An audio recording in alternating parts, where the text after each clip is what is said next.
الرجيم.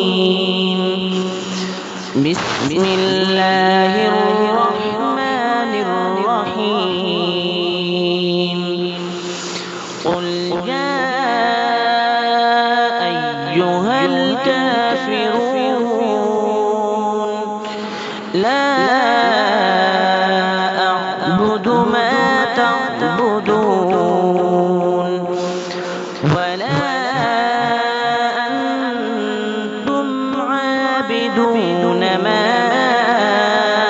أعبد ولا أنا عابد ما عبدتم ولا أنتم عابدون ما أعبد لكم دينكم ولي دين.